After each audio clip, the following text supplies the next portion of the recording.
All right, well, we got 8:04, and I imagine we'll get maybe a few more trickling in over time. But for sake of time, we'll go ahead, do the introduction, the disclaimers, and kind of warm up here, and then we'll kick it over to our guest here in a couple minutes. So normal, disclaimers out front. I already talked about the recording, but just for everyone's awareness, we've got the Read AI IDP's meeting assistant in, and we are recording, and we do post these on YouTube. If you haven't checked out the YouTube channel, please do so. I know Joanna utilized it in preparation and watched a couple of previous calls to see kind of the structure and everything. So we're glad that someone got use out of it, and we hope that it's getting some views and some utilization in between calls.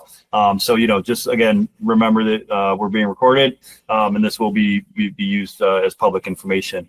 And all that said, the YouTube channel does facilitate the main purpose of this. Everybody remembers kind of the purpose. We've got Micah still on active duty. Brandon recently transitioned, and some of us that have recently transitioned, and all of us have the same spirit of wanting to help right the imbalance of accession versus transition. And so that's really the theme of these monthly calls, and really the activity in between the calls as the month goes on is building that network of veterans, helping veterans, and veteran-friendly people like Joanna, who are enthusiastic about supporting veterans, getting the opportunity to engage with individuals like us still on active duty going through the transition. We're just excited to be able to have this information here, to capture it in a recording, to put it on YouTube, and then have the Discord server available as well. So when things come up, I know Charmaine and Joanna already talked about connecting after this, and that's what this is all about. It's connecting like-minded, good people that want to help and make a difference. And about making a difference, part of our disclaimer always goes to, this is not IDP's business development. This is not IDP's recruiting. This is IDP's passion project. We do this because all of us on the team have been through the transition, and we all experienced the hardships. And when we were talking amongst ourselves in the infancy of the company, we're like, man, it'd be awesome if all the conversations we're having, we just started opening this up. And, we started out having a few calls and a few people on, and with Abigail and Drew's leadership, it's morphed into what I consider to be a pretty impressive platform.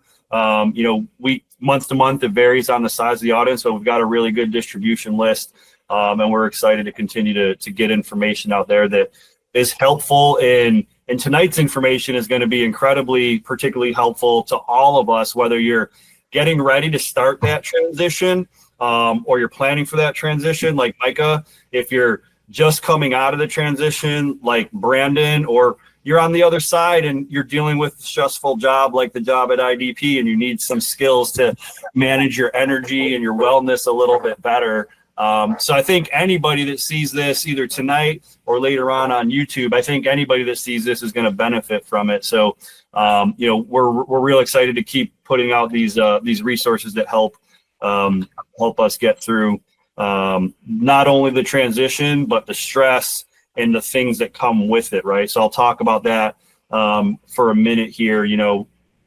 Those of us that have been through it, right, we understand, and I use this catchphrase all the time, when you really get into transition, whether it's separation after a few years, like Abigail, or in Drew, or if it's retirement, like, Lou and I, or Brandon, that transition becomes a full-time job in itself almost, So now you're looking at man, I got to move my family soon. I got to find a new career. I'm struggling with identity because I've been wearing the uniform, and I've had this brotherhood and this organization supporting me for so long. And it just becomes, admittedly overwhelming and stressful at times, right? And, then you're also, because we're Marines, we're not the type of people that drop our backs. We're all trying to perform like an all-star until the last day. And no matter how many people tell you to let it go, the Marine Corps will move on without you. Most of us don't let it go, and we work till the last freaking day and minute. So, all that said, it gets overwhelming. So we've brought over the past couple months a lot of topics to inform you on what are the stressors you're going to be dealing with, right? And how to navigate some of the administrative things like VA claims and insurances and whatnot, right? no matter how much information you get, that's all still going to be stressful. So tonight's information is to arm you with tools to cope with that and to do it effectively, right? To help you stay focused and get through that stressful time, you know, in a way, in a positive way, in a healthy way. So I'm not going to ramble anymore. I know Lou is watching the percentage minutes that I speak on the call using Read AI metrics. So I'm not going to ramble anymore because I'm real excited to have Joanna on. And Joanna, thank you so much for joining us tonight. Abigail, thanks for making the connection. So Joanna, if you could, you know, I'd like to just tee it up for you to give a little bit of an introduction, you know, a little bit of your bio, and then you can hop right into your subject matter for the evening. Luckily, you know, we had a small group tonight, so we kind of did some intros. You kind of know who's on the call a little bit, but if everybody could get to know you a little bit better, I'd appreciate it. And just one more time, say thank you so much for coming on. Really looking forward to this valuable information. Yeah, perfect. No, thank you so much, Jim. I really appreciate it. And yeah, I just really appreciate this opportunity of getting to chat with you all today. As you guys can see, my name is Joanna Price. My husband is an Army veteran. He was an airborne medic, and veterans hold a very special place in my heart. So I just wanted to say, you know, thank you so much for the opportunity to bringing me in here and just to get to share some wellness tips with you. I just myself want to say thank you to all of you. I respect you madly, and I am totally grateful for all your hard work and your service to me and my family and our country. And so I just want to start out by saying that I am grateful for you all. A little bit about my background. I have been, you know, low key in the wellness and fitness and just overall health space probably since I was 10. You know, I would come home from middle school and I would try the latest workouts and, you know, just kind of try and figure out like what would work, and, you know, went through like a bunch of like, you know, the body image things and, you know, all that. And so I've had like all the struggles, and, you know, I've just tried to find like just really healthy ways to live just as a whole. That being said, I just love this space so much because I love natural healing. I love that the body is designed to heal itself if you know how to use it in such a manner. So as I've helped like a ton of friends, I've helped a ton of family. I've obviously helped my husband with a lot of things, you know, a lot of health issues that he's dealt with over the years. And so in September of 2023, I decided to make it official. I wanted to work with clients. And so I went back to school and I did a graduate level program for functional nutrition. And essentially what that means is we look to find the root cause of what people's symptoms are. So instead of just giving people medication to treat their blood pressure, we look at the individual and we look to see what is actually the root cause that is causing your high blood pressure or causing your thyroid or causing your diabetes, you know, your type 2 diabetes. Think of any chronic illness. We look at the root cause instead of just sending you home with some sort of prescription. And so it's just been really, you know, I don't know. I love it. I'm not here to tell anybody to get off your medication. I'm not here to prescribe anything to anybody. I'm just here to share some very broad overall tips that can kind of help you start along a wellness journey if you haven't started there yet. What I do is I work one-on-one with clients to basically take their health back. I really want my clients to feel empowered because I know a lot of people feel like things are so out of their control now, you know, between like pollutants in our environment and, you know, there was a big like thing now about like dyes in our food and poisons just everywhere we look. But aside from all of that, I tell people that the choices you make every day can lead you either in a really good direction or in like a not so good direction in a health related space. And so I just share with people, you know, just tips that can help them. And, you know, some of my clients have been like, when are you going to tell me to do the hard thing? And I'm like, no, that's the whole thing. Like, this is very simple and it's very sustainable. and it's very doable, even though every single one of us on this call leads very busy lives. It's not going to take gadgets. I'm not going to speak to you in jargon. I'm going to just talk to you like we're friends having a conversation, and I'm literally just sharing tips over a cup of coffee with you. So does anybody have any questions? I just want to make sure you guys know, like, this is just going to be a conversation. If you have questions or comments, please feel free to just jump in.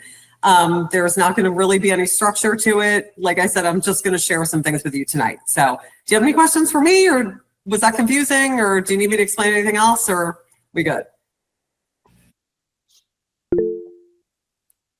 Yes, ma'am. Go ahead, Abigail. I don't have a question, but I do want to say Joanna has helped me with my acid reflux. I've had really bad acid reflux for like the last 2 years, and without her, I would still have it. So she's amazing. Well, and we might also just want to tell a quick story of the last time Abigail came to visit us. She was under the weather. And Abby, we did a lot of aromatherapy. We did a lot of vitamin C, right? Like we did a lot of holistic like healing. And so, yeah, she was probably like, God, I can't wait to leave. But anyway, so it was great. Okay, so I'm just going to jump in. Basically, what I'm going to share with you guys tonight are 6 tiny habits for more energy, focus, and just overall wellness. And the first one I'm going to start with is hydration before coffee. Does anyone roll out of bed and go directly to the coffee maker? It's okay. Yep. Okay. Okay. I see a couple hands. I totally get it. Okay. So I am a huge fan of coffee, by the way. I'm not dogging anything on coffee. But what I would recommend is we really need our hydration first. We obviously, our brain requires water to work, properly. Every single cell in our body requires water to work properly. And so what I would just recommend is while your coffee is brewing, drink a glass of water. If you really want to amp it up, you can squeeze some lemon in there and, put some Himalayan salt, and that'll take care of your electrolytes for the day. But yes, my recommendation is you guys definitely start with water before your coffee in the mornings. Your body will thank you. And just as a story to share with you, I have a really good friend who she's a marathon runner, and she had reached out to me because she was just feeling like she was just slogging through her runs. Like she just felt terrible. She was having the 3 p.m. slump. And I just said to her, I was like, have you been drinking water in the mornings before your coffee? And she's like, no. So she restarted the habit, and she's like, I can't even believe the difference. Like she just feels totally different. She feels better. It's just the energy, because you're starting your day off hydrating your body. It's just the best thing you can do. So that's my number 1 tip. Okay, number 2 is. Sorry, Joanna, before you're good. Can I ask a little bit more about the water? So you mentioned lemon and Himalayan salt. So I'm probably guilty.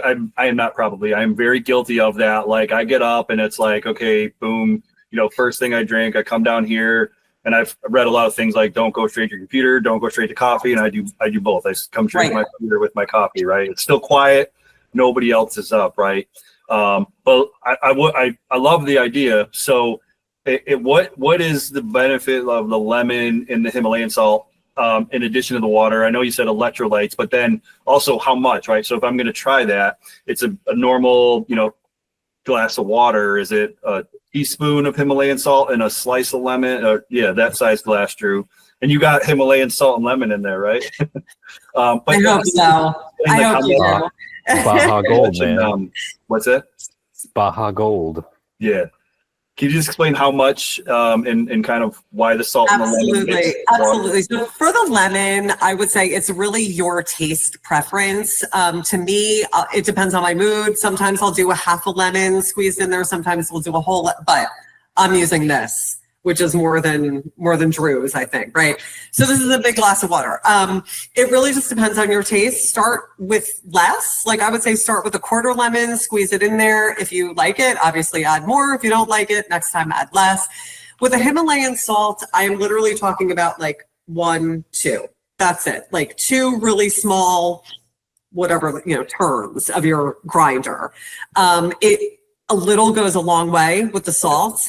But it really, that combination of those two is just nature's electrolytes. And we need electrolytes to keep our potassium levels at a good, because like sometimes you just can't fully hydrate with water alone. You need those other minerals. And so that's just a super helpful way to get those in for the day. Again, it's not totally mandatory, but like I know like a lot of my clients, and actually my husband my husband's carnivore. And so when you're eating primarily just animal products, you do need to supplement with electrolytes just to keep your mineral levels right. And so it's really important for that, but I recommend it for everybody. I mean, I don't know, to me, I get bored with water. So I'm like, anything I can put in there to jazz it up a little bit just helps me to drink more of it. I only do the lemon and the salt primarily the one time in the morning. Like I'm not putting salt in my water all day. I do it the first one in the morning, and then it's just kind of plain water for the rest of the day. Okay. No, that's good. But that clears it up, because it's not just like a slice of lemon for garnish. It's like a quarter of a lemon squeezed to get the juice in there. Okay, got it. No, that helps a lot. Thank you. Good. Yeah. And trust me, if you do like more than just a couple things of salt, you might regret it. It really a little does go a long way on that. So take it slow as you start. Does anyone else have any questions about that? We good? Micah saw Micah's hand up. Yeah. I had one thing, Joanne. So a couple months ago, I did an experiment on myself, and I stopped drinking coffee for about 2.5 months. And I went to black tea instead in the morning for my caffeine. And it was good, but I just want to know from a subject matter expert perspective like yourself, what do you see kind of the pros versus the cons to switching from drinking coffee to drinking tea? So, Micah, I'm going to be completely honest. I am a coffee lover. So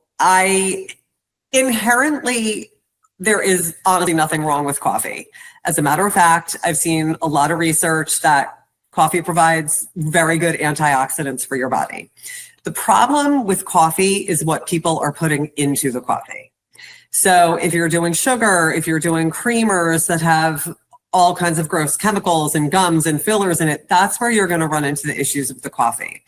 In my opinion, I would say if you prefer coffee, just drink coffee. Like, I feel like we have to enjoy our life.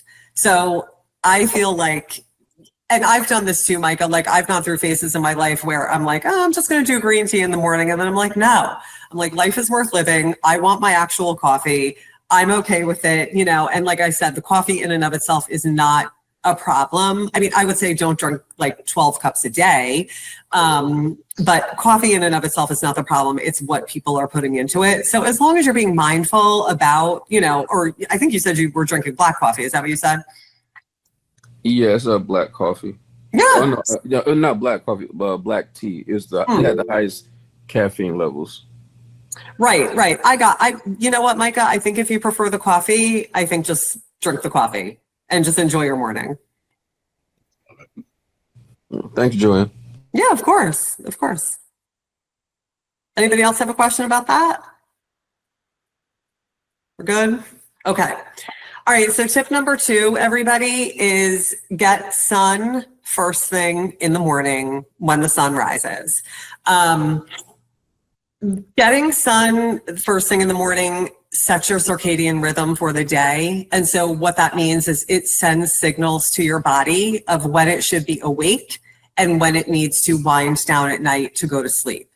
What I tell my clients to do is, as early as you can, like as early as the sun comes up. I assume most of you guys are early risers, but if you're not, that's okay. Just when you get up and the sun is up, go outside.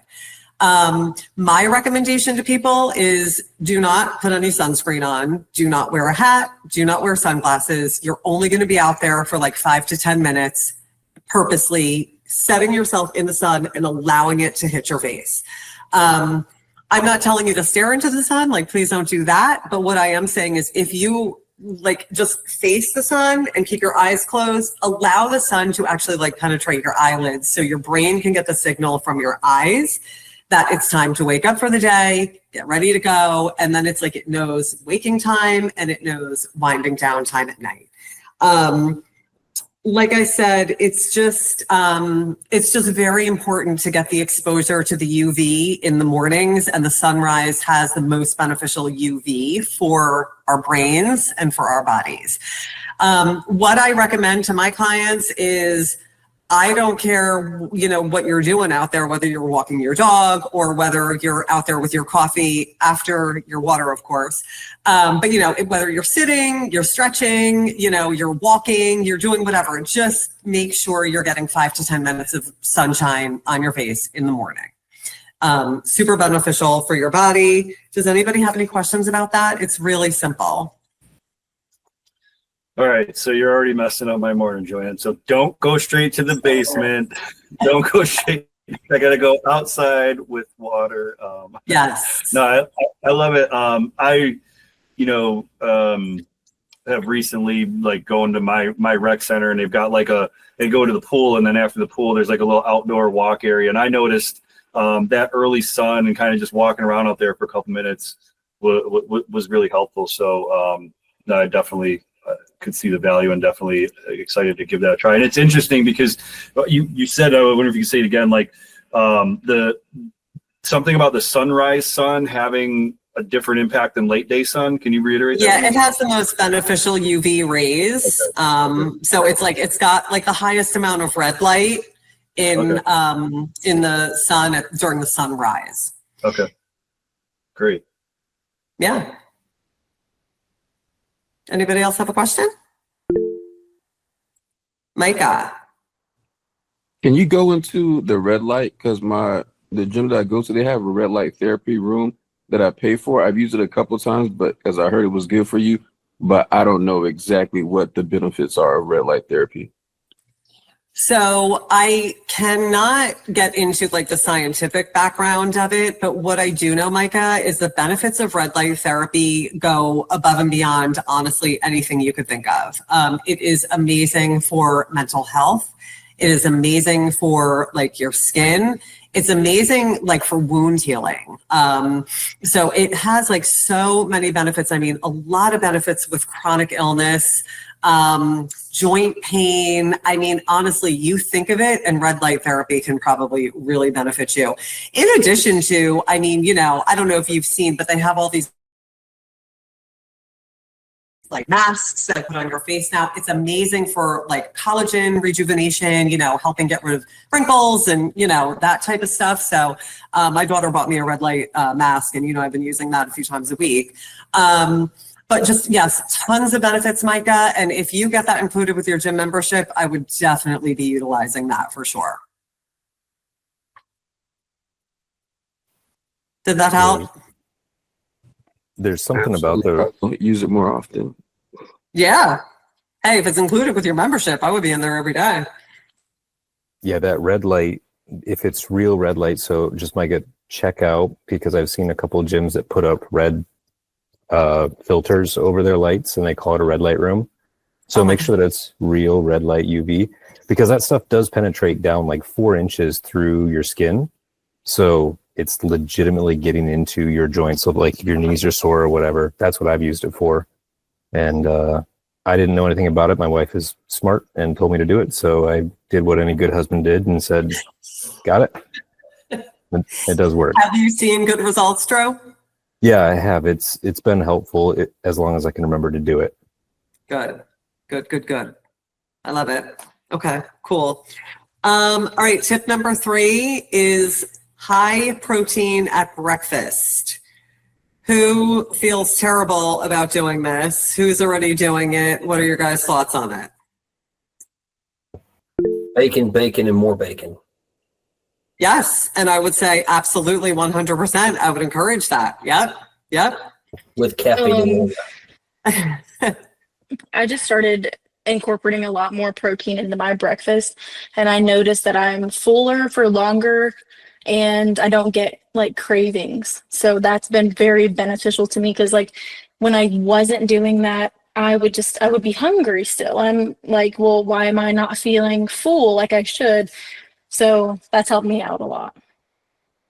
I love that. And it's so true. Abby, you literally nailed it on the head there, because basically the science shows that protein stabilizes your blood sugar, which means you have fewer cravings, steady energy, and you stay satiated for hours longer than you would with like a bagel. And I am not hating on bagels. I'm originally from New Jersey, and I thought they were its own food group growing up. Like, I grew up on bagels. I love them, but they are not good for your blood sugar. Even like, a bowl of cereal or, a granola bar, or honestly, a fruit smoothie, not good for your blood sugar. So my recommendation for women is typically 30 to 35 grams of protein, honestly, at every meal, but most importantly in the morning for breakfast. Men, I mean, depending upon a lot of things, I don't like painting with a broad brush, but I would say at least like upwards of 50 grams of protein for men in the morning, just to really keep your blood sugar stable. And just like exactly what Abby said, when you start your day with carbs, you are just grabbing for snacks all day. You never feel full. Like, you always want the next thing. And that gets honestly completely eliminated when you start your day. Whoever said bacon, I'm totally on board with you. Bacon, eggs, I mean, honestly, ground beef, steak, chicken, any source of protein in the morning is going to fuel you and keep you full for a long time. Now, I will say, I'll share a couple of hacks with you guys, just if you want, because to me, I'm like, making breakfast every day sometimes. You've got kids to get ready for school, you're busy, you're trying to get out the door for work. My tip for you guys would be, take like an hour during the weekend, hard boil like a dozen or so eggs, peel them, prep them, get them ready to go, and you will always have something just to grab and go with you. Now, 2 hard-boiled eggs is not going to fulfill your 35 grams of protein, but like, it's a really good start. And then I would say, like, have something, have a Greek yogurt, like, have the bacon, have sausage, have whatever else you want on the side, or actually make yourself a really nice plate of 5 scrambled eggs with a butter and, all the things.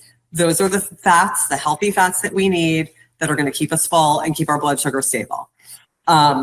So the other thing I would share with you guys is, I am very into like not meal prep, but like just having food prepped and ready to go. So not only the eggs, but like I will do like 3 or 4 chicken breasts in my crock pot once a week. And it literally, I'll throw butter in there and whatever seasonings. And like, I will eat that chicken every day for lunch for the week. And it's like, I just always know there's something in there and ready to grab. So it's like, I'm not coming home, I'm starving, after work, I'm just grabbing things because nothing's been defrosted. I have no idea what I'm going to make. And then it eliminates the conversation of what are we having for dinner? No one wants to run to the store, so it's just as much as you can do to prepare, at least for like a few days at a time. I have just found that it's totally a game changer. It just really reduces the stress. It just makes life so much easier. And it's like, when you have shredded chicken, you can do like 47 different things with that chicken. So it's like, it doesn't feel like you're just eating chicken breast every day, So if anybody, wants to like swap recipes or swap ideas, like, I don't know, do you guys meal prep? Like now, how do you feel about that? So we do a lot of prepping in our house, and I was going to brag on this one since I bashed myself on the first 2. This is one that we actually do really well, and I'll take no credit while I'm bragging. This is all Gina, Lou, and Drew, and the guys that have met Gina know what I'm talking about. Like, she's the driving force of nutrition in our house. But our breakfast, we do prep a lot. She just cooked a bunch of cod tonight, cod and rice and asparagus, and then that'll be our meals for a while. And breakfast is pretty good too. Our standard breakfast is eggs, avocado and meat. We'll cook, like, I like to eat steaks on Sunday night, but we'll usually cook a couple extras and cut them up so they're quick to go. So we actually do a really good job in this house with the protein at breakfast. And it's like, for us, it was a transition, and it came through Gina, some things that we learned through her health battles and things like that. But for so many years, like, breakfast was, you're either having pancakes, French toast, or waffle. When me and Gina first got married, it was like French toast was my thing. I made all kinds of, we used to go to Costco and buy crazy breads and turn them into French toast. And breakfast was always essentially carb in these, and like, so I know for me personally, the energy and kind of the, like you said, the fullness that it extends throughout the day with that high protein and some fats. I know you mentioned fats a little bit, like putting butters in there. We do avocado, some healthy fats mixed in there. So that's my testimonial there on that one. I give a thumbs up on 1 out of 3 so far. So good. That breakfast sounds delicious, by the way. Anybody else? What other people do? All right. So a lot of times I fast quite a bit because, one, I forget to eat until about like 2 p.m. throughout the day. Mm-hmm. But when I do go to eat, it's definitely I'm too poor for the eggs because you're like 5 eggs deep, and I'm like, that's like $50 in my pocket, but the bacon's cheaper. But no, it's yeah. I feel like when I hear this, I feel like what's it called? Grumpy Old Men movie. I eat a bacon sandwich for breakfast, a bacon sandwich for lunch, and a bacon sandwich for dinner every day. But no, it's yeah. Usually it's like the bacon or a stick to the sausages. The good sausage, not the turkey stuff. Oh yeah, no, completely. No, good. So do you like, see, I was never the person that forgot to eat, so I'll need you to explain this to me. How do you feel when you do fasting? To be honest with you, when I go to do fasting, I'm the guy that wakes up first thing in the morning and it's a cup of coffee. That happens. But I do have like my water filter that's behind me that I keep constantly full, and I make hot decaffeinated teas throughout the day. And usually that right there helps satiate the hunger. That, and I make sure that I don't have any food around me, because I can be a snacker, like an unnoticing or unwary snacker. Like if it's there, I'm going to eat it. Right. If it's not there, I can't get it, and I'm too lazy to convince myself to go upstairs to grab a snack.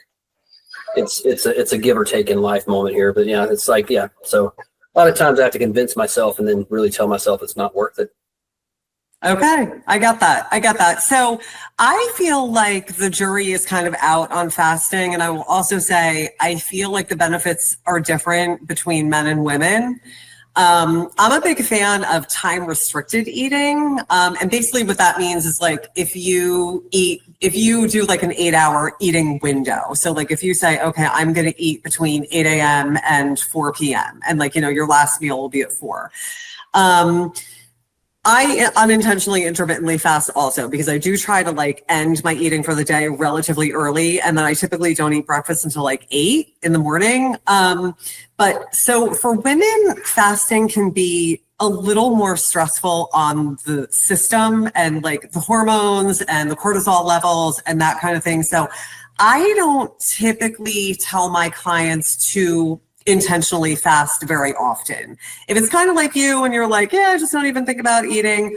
Honestly, I have a client who she legitimately goes to bed at like 4 o'clock in the morning every day and sleeps until like 11. And so I'm working with her on like fixing her sleep schedule. But again, like if she wakes up at 11, she's like, I'm not hungry. I don't even think about it until like 2 o'clock. And I've actually told her, I recommend for women, we have to have protein in the morning. Otherwise, our body thinks we're going into starvation mode. And so we're not burning any fat. It's holding onto it. You know what I mean? Because it's not knowing when we're going to nourish it again. And so I've encouraged like my women clients to either have like 1 hard-boiled egg. If you're not hungry, okay, just like have 1. Or get a really high quality protein powder and put it in your coffee. So at least your body is getting something in the morning. We can start burning the calories. Your body feels safe that you're feeding it. And so, okay, like we can go ahead and start burning. But I think, the results are different with men. And so I feel like if you feel good doing that, I think it's great. I just would say like, make sure when you do start eating, like you already said, you eat the right things that your body is going to need. So high protein meals, very nourishing meals. And just obviously like everybody knows, stay away from the junk. So. Odd question on the protein with the coffee. Mm-hmm. What blend are you using? Because the protein powders I've ever mixed with coffee turned into lumps of mud. It did not mix well, and I have no like that intrigued me because I used to try to do that and it was a disaster every time. Totally got that. So I have a frother, like a coffee frother. And when I use that, it works fine. I mean, it might take a couple of rounds because I know what you mean. I get like that clump in my mouth and I'm like, okay, I need to like froth it again. So it takes a couple of rounds, but yeah, I mean, it's not perfect. But, you know, the other thing that does actually work really well is if you have like iced coffee. I mean, the protein powder mix is great if you like iced coffee. If you don't, then, you know, that's obviously not an option. But yeah, I mean, a regular spoon is not going to do it. Like a whisker thing isn't going to do it. I would say you definitely would need to do the frother. Hey, Charmaine, I saw your hand go up. Do you have something on the protein powders? Yeah, so Jer, if you don't like protein powder with your coffee, try collagen. I use Vital Proteins. That one, it blends very well with hot coffee, not so much with cold things. But like Joanna said, if you use the frother, you can get it to melt pretty good. And the best thing is there's no weird taste that I find.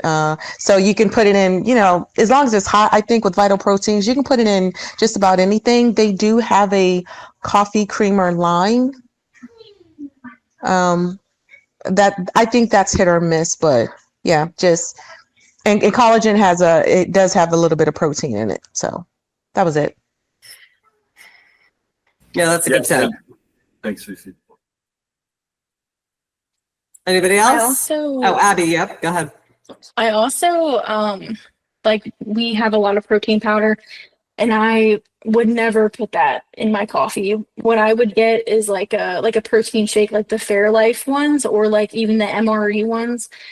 And then I would pour it in and that would replace the creamer and add the protein because it also, you don't have to, it's not as difficult to mix in, but that's just my personal preference. Yeah, But those are no, all that's great good. too. I mean, I haven't tried, lately the powder in there, but yeah. Yeah, the thing I would just be careful with, and I'm very obsessive with this kind of stuff, just whatever protein source you're using, be really mindful of like the ingredients that's in there. A lot of them are just filled with garbage. Because I research all these brands, I would be happy to share after the call if you guys want me to send you kind of like a list of like brands of things that I recommend that are like really clean and, not filled with junk. I'm happy to share them with you. Just as a side note for you guys, I have no affiliations with any company at all. It's just recommendations on companies that like I personally trust. I've researched the ingredients. But yeah, I just would be, just be mindful of like what's in your protein source, the powders and the shakes and like all that stuff. So anybody else have a protein comment, question, suggestion? Just that we're going to set up a rotating schedule of who's going to call Roy early in the morning and make sure that he eats before 2 p.m. Other than that, you're good. Jim, I think you're the only one that has competition on me getting up at like 5:30. Yeah. I think definitely not Lewis. He's definitely not at that time. His soul's left his body. I don't know about Drew. Do we have a lot of early risers here? Let me backtrack. The alarm clock goes off at 5:40, but my will and desire sometimes takes about an hour to kick in. Totally got that. I totally got that.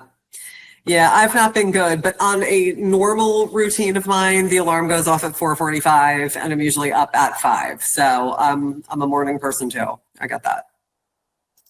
So, all right. So the next tip I want to share with you guys is about intentional breathing. Intentional breathing is really important because it triggers your parasympathetic nervous system to know that you are safe and it can calm down. Obviously, I know with you guys, you are in fight or flight situations very consistently. And it's really so important to make sure that we are doing these intentional breathing exercises, because if we're just doing these shallow, like normal, like day, like if you're not thinking about it, just the normal breathing, it can contribute to oxidative stress in your body, which the oxidative stress in your body is what can cause, your chronic inflammation, your, autoimmune issues, type 2 diabetes types thing. So I really want to just share with you guys one of them. It's called like box breathing. And so basically what that looks like is you inhale for 4, you hold at the top for 4, and then you exhale for 6. And what's really important about the breathing is that it should be coming from your diaphragm, not just from here. So when you do a really good inhale, your belly should like expand because that means you're utilizing your diaphragm. So do you guys want to try it together? Okay, so we're going to inhale for 4. I'll count us down. Okay, let's be very intentional. Get your diaphragm involved. Okay, ready? Go.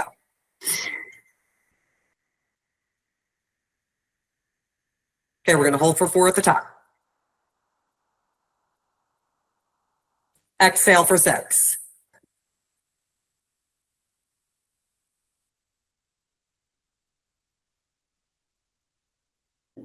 Could you guys tell anything in your body that it's able to kind of relax? Anybody get lightheaded?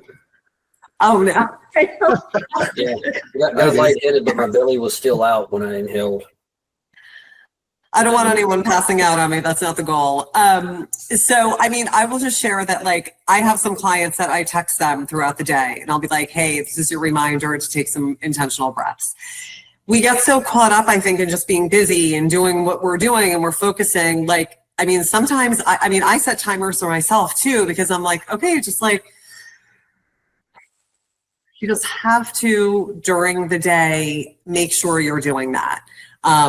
Like I said, it's just very beneficial. Your parasympathetic nervous system is your body's off switch for stress.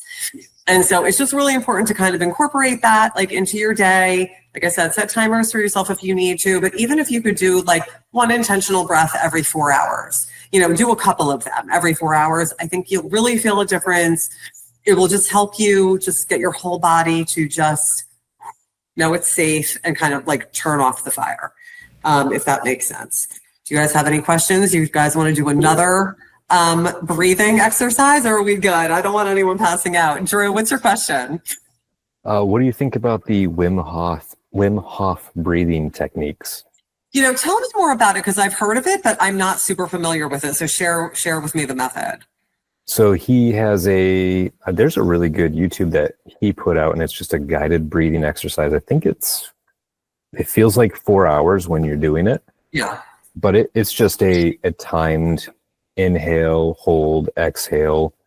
I have to do it laying down because it is pretty intense. So I'm right there with you, Brandon and Roy. Passing out if I'm doing it like after I work out, standing up outside in the heat. But it's just a controlled breathing in, hold out, and then different holding techniques. I mean, I have heard of it, and I mean, I'm sure it is super beneficial. I will definitely check it out. I need to know how to spell it so I can look it up.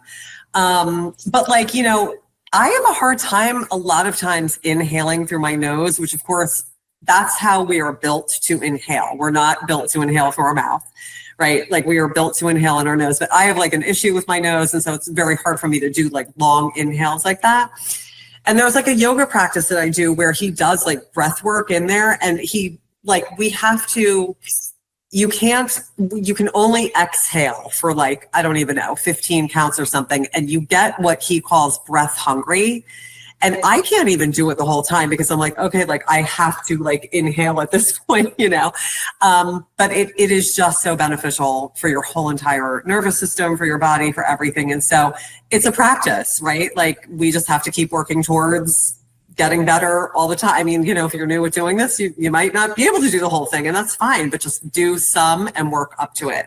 Oh, thank you, Drew. Awesome. Anybody else have questions or comments about the breathing?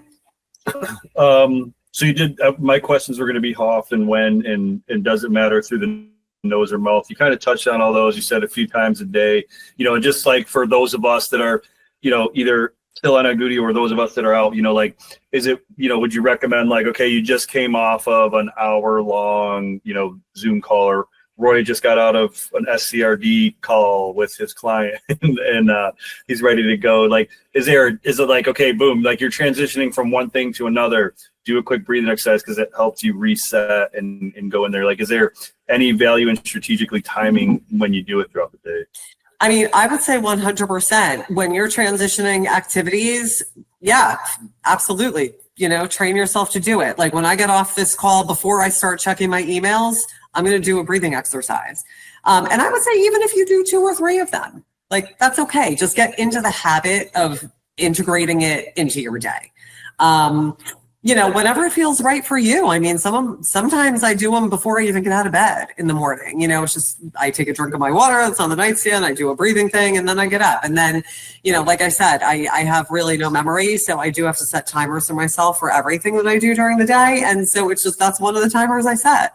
But I do think there's value to, you know, if you know you're going to get on a stressful call with a client, do some breathing exercises before that. Get your nervous system calmed down a little bit.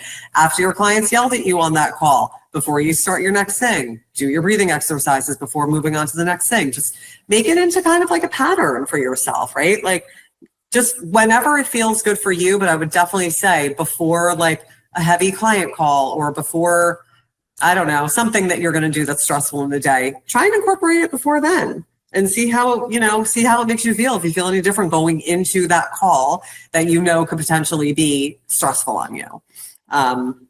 You know, I don't know. I'd love to hear if you guys integrate that and you feel a difference. I'd love to hear about it.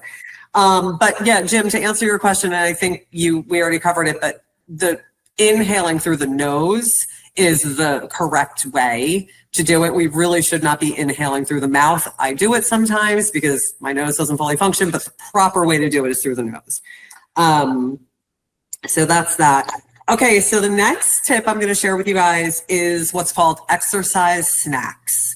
I hear a lot from people that I work with that, Joanna, I just don't have an hour to spend in the gym. I don't have time like that to work out. Well, the good news is research is showing that 5 to 10 minute exercise snacks multiple times throughout the day is more beneficial than chunking all your workout 1 hour at a time, but then being sedentary for the rest of the day. So for example, you can do body weight squats for, 30 seconds. You can do arm circles. You can do, you can stretch, you can walk. But if you can fit 5 to 10 minutes in, 5 times a day, it actually is beneficial for you more so than if you do your hour in the morning and then you just sit the entire day. So what I recommend to my clients is if you can do, wake up in the morning, do a 10-minute walk, do, bicep curls, or honestly, whatever you want to do. Do a 10-minute yoga, whatever suits you the best.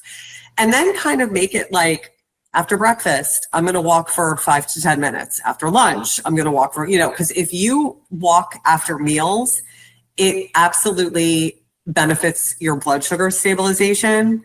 And so for people who have, high blood sugar or, type 2 diabetes, this is 100% going to benefit them. Just getting movement after meals. And so if you can kind of fit those in throughout the day, you're going to be in great shape with that. It's just better for you as far as from a cardiovascular perspective. And, it helps you just not be sitting all day, which I mean, I feel like we're all in this place where we're sitting all day under artificial lighting. So if you just make sure, something triggers you, right? Like, okay, after I eat my lunch, I'm going to go outside, I'm going to get sunlight and I'm going to get some movement. You're hitting a bunch of different things, all in one shot. So have any of you guys heard about that research or, have any of you guys tried doing the 10 minutes multiple times during the day? So I had not previously heard the research, but kind of the concept, like I mentioned just a minute ago with the breathing, like in between calls, being down here in the basement, sometimes like being sedentary, it's like, okay, cool. I'm like, I get done. I'm like, I do a couple burpees or do a couple pull-ups or something, just like, and I did that throughout my Marine Corps career. Like a lot of Marine Corps offices you find would have pull-up bars like right there in the office and things like that, because it's like, okay, so yeah, just knock out a little bit of exercise, kind of wake yourself up. So not really deliberate about it, but I've practiced it kind of, so. Yeah. I love it. Anybody else have a comment there? What do you want me to see? 5 girls, 1 shirt, or check out the fit? Angela, I think your mic's open. Oh, there you go. Thanks for joining.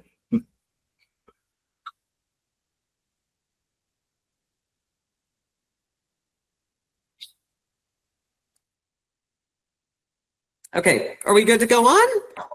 Yeah, let's hit the last one. Okay, last one. I have a few tips revolving around the last one. So the last one we're going to talk about is our phones. I have a lot to say about the phones. And I'm coming at you. Please know that I use my phone all day long. So I'm not trying to lecture. I'm just sharing. We all should be working on these things all together. First and foremost, what I want to share with you is please do not ever charge your phone next to your head while you're sleeping. That exposes you to a lot of the EMFs. And so the first thing that I share with my clients is, if possible, the most beneficial situation is for you to sleep with your phone in a different room.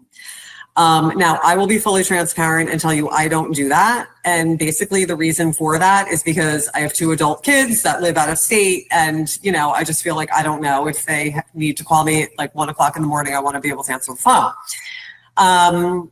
But I will also share that every single night before I go to bed, I put my phone on airplane mode, because that significantly reduces the exposure to EMFs as well. The other thing I share with people is, and I know this is difficult if you have kids in the house or people that you're living with that are up later than you, but when you go to bed, if you could try and get in the habit of unplugging your router, that will eliminate the Wi-Fi going through your home at night when no one is using it. And we don't need to have, you know, EMFs floating around when we're all trying to sleep. So those are the big ones. I know I hear a lot of times that, well, I use my phone as my alarm clock and, you know, I need it with me. Okay, like that's totally fair. I get it. But an option is to get like literally an alarm clock from the 80s, you know, where that's like $10. That is literally just the clock, like it's not the phone. The other benefit I find when people don't sleep with their phone next to them or in their same room is we're not scrolling right before we go to sleep, and we're not scrolling as soon as we wake up in the morning. Because, you know, I understand that, right? You wake up and you're like, oh my gosh, like what crisis happened at work, you know, while I was sleeping. But it's, I mean, again, we got to start with the water, sunshine. Let's start with our basics before we start like scrolling on the phone. The other thing I share with my clients is, for people who have iPhones, there is a setting in there that's called night shift. And I have my phone constantly on night shift. And what that basically does, I don't know if Samsungs have it or Androids. I don't use that, so I'm an iPhone person. But what that does is it makes the screen warmer. And so it significantly reduces your exposure to blue light. And that's really important when you're like trying to wind down for the night, get your brain to settle, signal to your body that you're getting ready to go to sleep. And so that's really important to have that setting. I think mine is set from sundown to sunrise. It's on night shift. And if anybody, you know, wants to know how to set it that way, or if you guys already have it set that way, that's great. But it's a one and done thing. Like, it's not like you have to go in there every day and set it. Like once it's set, it's good to go. So that's really helpful too. And yeah, I mean, it's just basically, you know, blue light equals melatonin suppression. So when you're exposing yourself to blue lights, like from your phone or your computer or devices, you are suppressing the production of your melatonin, and that's obviously going to be disruptive for your sleep. So I just really recommend to everybody, if it's possible, try and put your phone down like an hour before you're planning on going to bed. Just let your brain calm down, read a book, do something else, you know, turn your lights on a lower setting, just signal to your body that we're winding down, it's almost time for bed. And that, you know, that should be really helpful overall. So who has questions? Who has comments? I felt like I was on a little bit of a roll there with the breathing and the eating, but now I'm back to like the first two where like, so you said don't charge your phone near, because like I go to bed and I keep a cable near my nightstand. That's like when I charge my phone. I don't charge it almost all throughout the day. It's like sitting right there, you know, alarm, scrolling, all that. So so don't charge your phone near you. You keep it out of your room if you can. And then what was really interesting, you know, because like, you know, we've got 3 teenagers in the house and me and Gina, and like, you said disconnect the Wi-Fi router before going to bed? Okay. Yeah. We're going to be on the internet all night anyways. So. Well, I mean, because I was going to say, the kids who are trying to game and stream and all that stuff are not going to like it. But, if it's, and I would say even even just do it like on a Monday or Tuesday night. Like if they want to stay up late on the weekends and do their stuff, okay, cool. Sure. But I would just say, even if you guys can get in the habit of doing it once or twice a week. And I mean, in full transparency, I typically forget. I literally typically forget, but I share with everybody I can, because when I do remember, I'm like, oh, let's unplug. It literally, you unplug the thing from the back, and in the morning you plug it back in, you push a button, and it fires right back up in like 30 seconds. But again, just, trying to really reduce the exposure to EMFs, especially when we're not needing them, we're not using them. Yeah. We're not using Wi-Fi when we're sleeping. So there's no need to like have all that going on. So yeah, and I mean, as far as like charging your phone, I mean, I know a lot of people are like, I can't charge it during the day. I'm too busy. Like I'm running around. I'm in all kinds of meetings. I totally understand that. But I mean, if possible, just charge it like in a well-ventilated room, for a couple hours here, an hour there, just as long as it's just not near your head. Like, please move the phone starting tonight. Yeah. Even if you have it on your dresser or whatever, I mean, that's fine. Just not right here. Okay. No, that's, yeah. And I mean, you guys may already know this too, but like when you are actually using the phone, we should be using headphones, because we shouldn't have the phone like up to our head when we're using it as a phone. So okay. That's that. What questions do you guys have about that?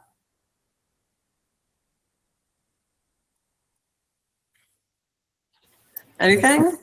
Does turning if your router has a setting, does turning the Wi-Fi off do the same thing as physically unplugging it?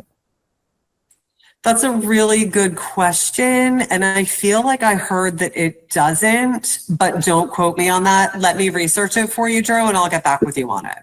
I'm sure there's probably some variation in like the device too, but right. Just thinking if I unplug it, I will forget and be sitting there trying to connect to a meeting that I'm supposed to not be late for. Totally. No, I'll be totally. that guy. But see, again, like it could just become like part of your habit, right? Like, in the morning, as you're drinking your water on your way outside to get your sun, you just plug the Wi-Fi router back in and then you're good to go. Stackable habits. That's what these all are, just stackable habits. So, all right, well, tell me, like, what habits do you think you guys are going to try this week? Like, is there one specific thing that kind of resonated with you that you're going to give it a try? Yeah, I think I'll start off by saying I am going to try to do the water with the lemon and the Himalayan salt. I do like that. I am, I've gotten better with the eating in the morning, thanks to Drew. Like he checks on me, like every morning to make sure I eat. So, and then I will try to have more protein during the breakfast. I will say I am guilty. I eat a lot at every meal. So it's not like for me, it's not like breakfast is big. Like I have a very big breakfast with eggs, bacon, chicken, everything else that my mom makes in the kitchen. And then I will eat that at 9:30 in the morning. And at 11:30, I'm having another big meal because I'm just hungry. I don't know. But I'll try to space those out a little bit more, I guess. I mean, I would say if you're hungry, you don't need to space it out. I mean, you're nourishing, you're fueling your body with good food. I mean, I don't think that's bad. And then I'll try the headphone thing. I'm very guilty, and I'll say that I think some of people on our this call will know. I'm typically bad. I'll start sending work emails at like 11:30 at night when I probably don't need to. But I will do better. And I get that temptation though, because it's like you just want to get it done, right? Like you don't want to have to worry about it in the morning and all that. But I would just encourage you, like try and give your brain a rest, especially like an hour before you're planning on going to bed. Yeah, I'll try. I wake up sometimes, and I do have some willpower. Sometimes I'll wake up at like 2 a.m. because one of my little ones is running around, and as I'm walking back to my room, I'm like, oh my God, I just got an idea. And instead of going back to my room, I make sure I just don't pick up the phone. So all right. Well, can I make a suggestion about that? Yeah, absolutely. What if you keep like a notepad like on your nightstand for when you have those middle of the night ideas? Just write it down, and then you'll have it because you'll forget in the morning. But write it down. But then it's like you're not exposing yourself to the blue light in the middle of the night, and that's totally disruptive to your sleep. Okay, I can try that. Absolutely. Okay, good. My 4 that or my 3 that I'm going to try this week. Okay, that's good. Anybody else? Yeah, I'm going to try. Well, the 2 that really caught me were the phone charging close to the head, because I think I'm pretty guilty of that, like the positioning of our bed and the nightstand. So I'm gonna move my phone away from that spot, and then I really think I'm gonna try the water and the lemon and the salt. So like I said, I'm big on sun and protein. So I think if the biggest improvements for me will be the hydration before coffee, not after, and the phone. So I appreciate those ones. Thank you. Awesome. Yeah, definitely. Anybody else want to share? Yeah, I'll go for the more steaks and water before coffee. Very good. Those are 2 great things that we all need to have more of. Good deal. I have one more question. I know is about a statement you mentioned earlier. So you said your husband does the carnivore. He's on the carnivore diet. So I've heard a lot about that, and I've been really wanting to try it. Like, are there any benefits of switching to that one, vice just like getting up and just having a certain amount of protein, steaks or whatever in the morning, but then just eating everything else throughout the day? So are there benefits to being fully carnivore? Is that the question? Yes, so yeah, so there's actually tons of research about that.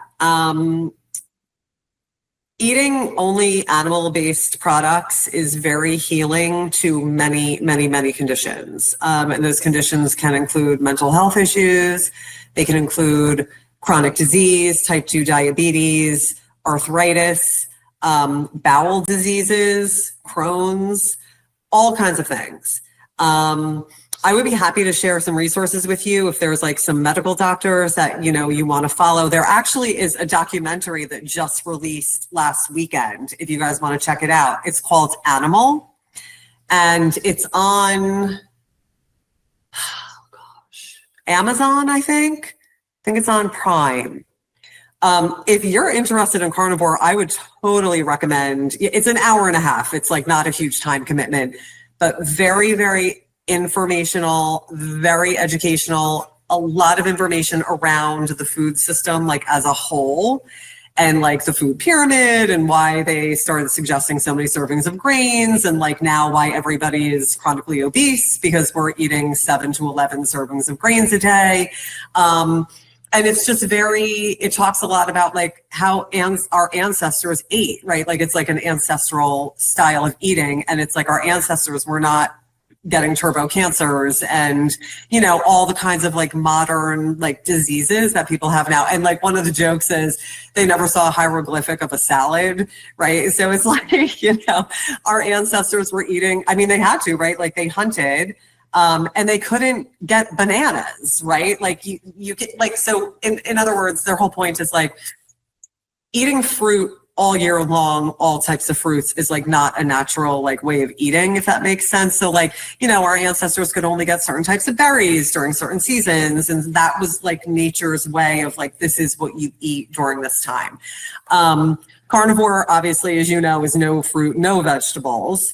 And so, I totally think you should check it out. I think you should see what works for you. Different people feel better doing different things, and I would never say every single person should do this. But I will share with you, like my husband has been fully carnivore since May of 2024, and like he feels amazing. And that's what I was going to ask. Some of the research I've done, it shows like do 35, do 30 to 45 days and get off of it for like, a month or two and then go back on it. So he's been on there the whole time and it hasn't like, I mean, obviously it could affect everybody differently, but he hasn't seen anything, any downside to like just staying on it the entire time. No. And I mean, he gets regular blood work done and, we can have the whole cholesterol conversation, like in another call. There's a lot to that too.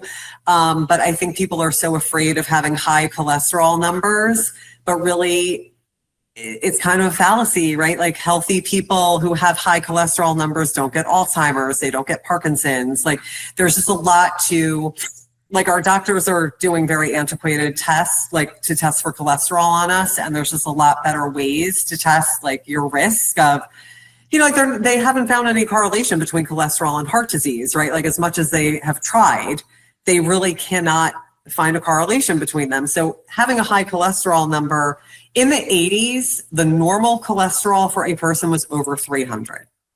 And so every decade they have lowered it a little bit more based upon really nothing except for the fact that, they want people to be on statins, truthfully. And statins are pretty dangerous. And so I would just kind of say, do your research, watch Animal. Let me know your thoughts. I would love to know, like, if you try it, I would love to hear how it goes for you. Absolutely. Will do. Yeah. Thank you so much. Of course. So one study you can do here is during the Great Western Crusade of America to get to the gold, take a look at the studies of the Pima tribe. Pima's tribe was a Midwestern, pretty much had very little fruits and veggies. They were in an arid climate, but the settlers that came in started doing the trading, and everything that you talk about, the case for keto, flour and sugar are the two killers.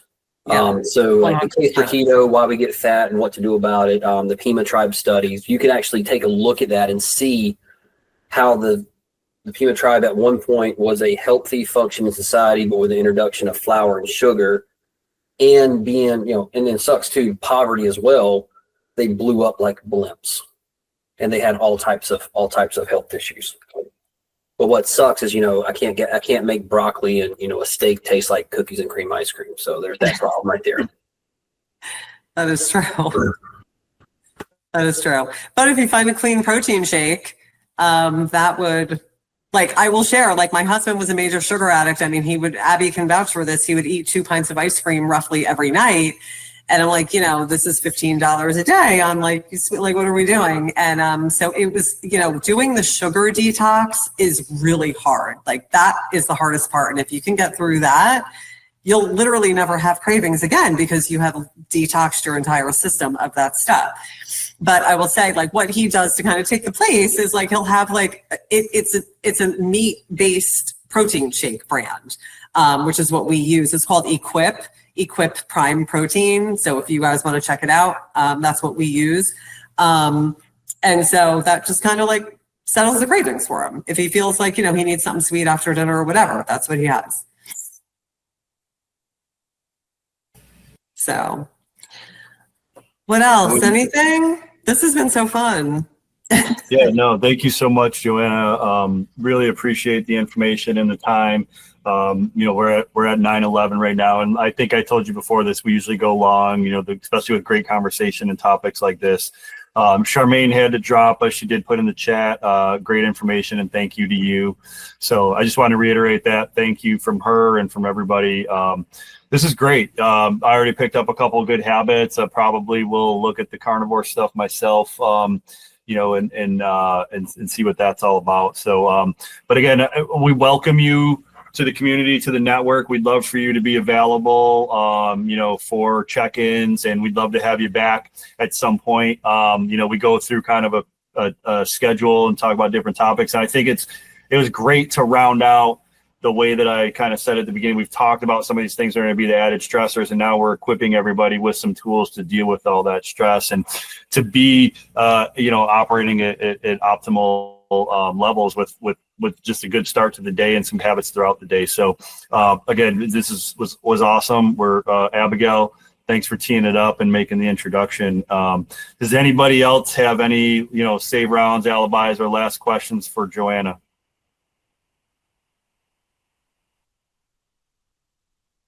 All right. Well, Joanna, do you have any closing comments?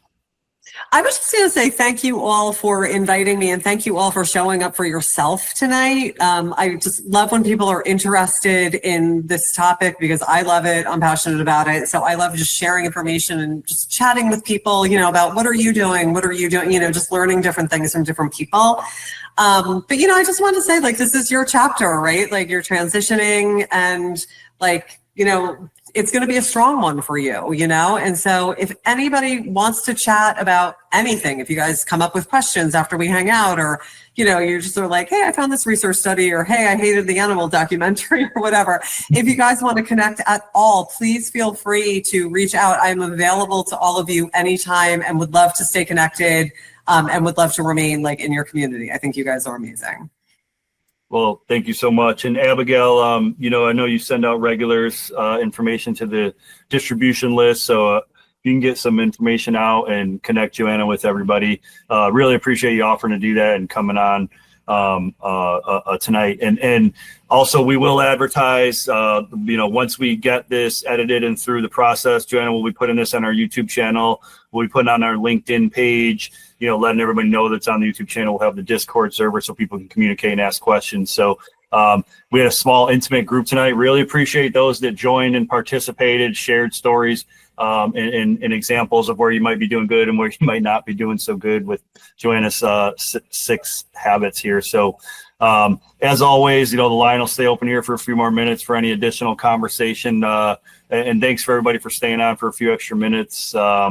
But other than that, I think this closes out tonight's formal session. We'll turn off the recording if anybody wants to hang out, and look on LinkedIn to see when it posts to YouTube. Drew, did we miss anything? Anything you want to wrap up here? All right, cool. I always check with Drew before I sign off. He's the gatekeeper. Good deal. Well, this was great, you guys. Thank you so much. I really appreciate you all.